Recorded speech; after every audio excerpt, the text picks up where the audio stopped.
Party بالکل متحد ہے، پارٹی کا کوئی ایسا کوئی اندرونی اختلاف نہیں ہے، اور کوئی ایسی بات نہیں ہے کہ کوئی بڑی کوئی ڈویژن ہے جس کی وجہ سے پارٹی کے استحکام کو کوئی نقصان خطرہ ہے. لیکن جہاں تک عاطف خان صاحب کا تعلق ہے، میں اس کی تفصیلات تو یقیناً میرے پاس اس وقت نہیں ہے، لیکن اتنا میں ضرور کہوں گا کہ جو ہمارے مصدق عباسی صاحب ہیں، جو معاون خصوصی ہیں وزیر اعلیٰ کے کرپشن اور ان ایشوز پہ جو اکاؤنٹیبلٹی کا جو ہمارا ادارہ ہے، تو وہ یقیناً ان کے پاس کوئی وجہ ہوگی کہ انہوں نے طلب کیا.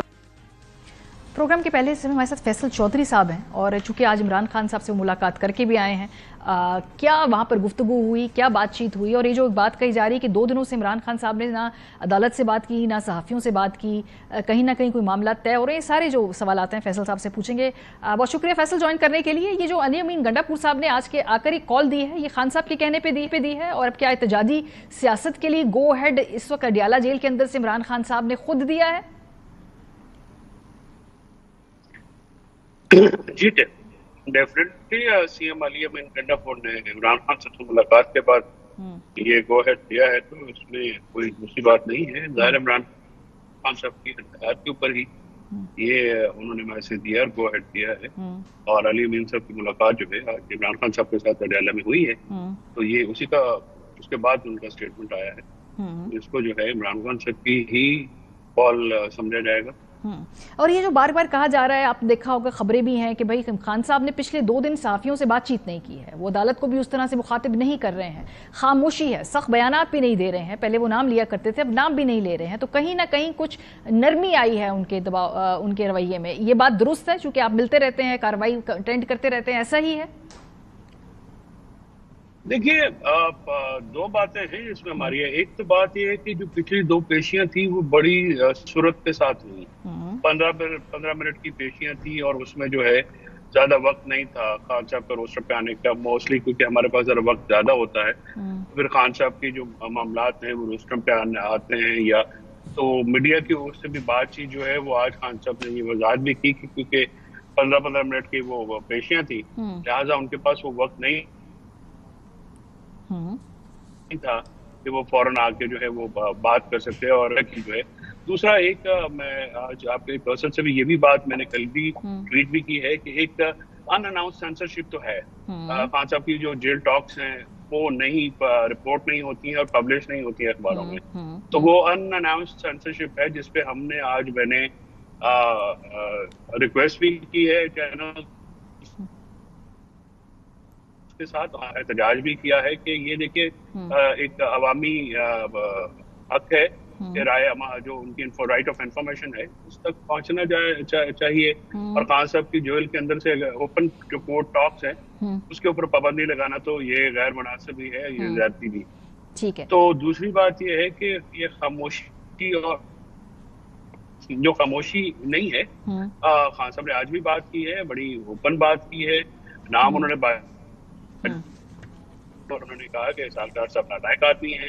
چائنا کے اوپر جو ابھی فیوڈ ہوا ہے اس پہ انہوں نے بڑا سیریس، لیکن مقتدرہ کی طرف اب ان کی زبان یا ان کے لہجے میں تھوڑی نرمی آئی ہے. غالباً بشرا بی بی کی رہائی کے بعد کہیں نہ کہیں تھوڑی سی تھو ہوئی ہے آئس. دیکھیے نیچرل بات ہے جب آپ ایک 9 مہینے کی لمبی انکارسریشن بشرا بی بی کی ختم ہوئی ہے، اور عمران خان صاحب جو ہیں ان کے بارے میں فکر مند تو ہمیشہ رہتے ہیں. کوئی بھی ہسبینڈ جو ہے وہ اپنی وائف کی بارے میں فکر مند بالکل رہتے ہیں. اور جب خاص کر کوئی ان کے خلاف کیسز بھی جس طرح جھوٹ پہ مبنی ہوں، صرف اس بات پہ ہوں کہ وہ عمران خان کی زوجہ ہیں، اس کے علاوہ تو کوئی میرٹ پہ ان کے خلاف کیس نہیں بنتا ہے نا. تو ان کو جو انہوں نے 9 مہینے کی ایک لمبی قید کاٹی ہے بشرا بی بی، تو اس کے اوپر جب وہ ریلیز ہوئی ہے تو ریلیکس ڈیفینیٹلی خان صاحب ایک اطمینانیت کا ایک پہلو تو ڈیفینیٹلی وہاں پہ ہے. تو یہ بھی ایک وجہ ہو سکتی ہے، لیکن کہ خان صاحب جو ہیں وہ بیگم صاحبہ کی ریلیز کے بعد جو ہے وہ اب جو ہے وہ اپنا مزید معاملات کے اوپر جو ہے وہ غور و فکر دوسری سائڈ پہ کر رہے ہوں گے. یہ تھوڑی سی فکر کم تو ہوتی ہے، اور اللہ کرے کہ اس میں اب یہ بتائیے فیصل کہ ابھی ساتھ ساتھ آپ کی پارٹی کے اندر مزید ایڈونچرس آپ کی پارٹی کے اندر نہ کریں. جی عاطف خان صاحب کو 2 نوٹسز گئے اور پارٹی کے اندر وہ گنڈا پور صاحب کو اس کا ذمہ دار ٹھہرا رہے ہیں. گنڈا پور صاحب کے جو ترجمان ہیں وہ کہتے ہیں کہ یہاں پر جو منسٹر لگے ہوئے ہیں اکاؤنٹیبلٹی کے ان کو کچھ ملا ہوگا تو یہ نوٹسز گئے ہوں گے. تو یہ کیا ہو رہا ہے؟ کیا یہ بات بھی زیر غور آئی ہے وہاں پہ؟